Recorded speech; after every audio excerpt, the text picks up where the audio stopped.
There's a push by some people in High Point to get a fair housing ordinance on the books, a rule that would protect against housing discrimination.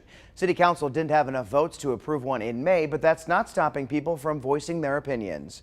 WFMY News 2's Amber Lake heard from some of them at tonight's council meeting.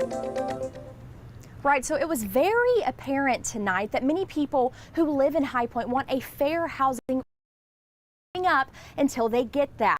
Now, earlier this evening, many people were speaking during the public comment period. They talked about the need for fair housing assistance program, which council voted against in May. Supporters say an ordinance would prohibit housing discrimination.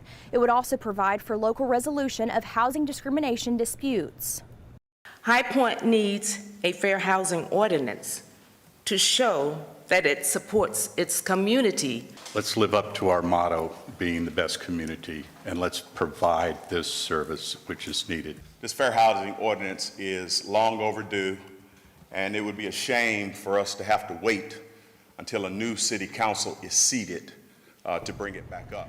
The ordinance failed in May because this type of ordinance would need more than a simple majority of city council in favor of it. Because it was the first time that it was brought to council, had to have a supermajority, 6-3 vote of the 9. It got 5-4. So while it had a majority vote, by the rules, it didn't have the threshold of 6-3. So that piece of the puzzle kind of fell by the wayside.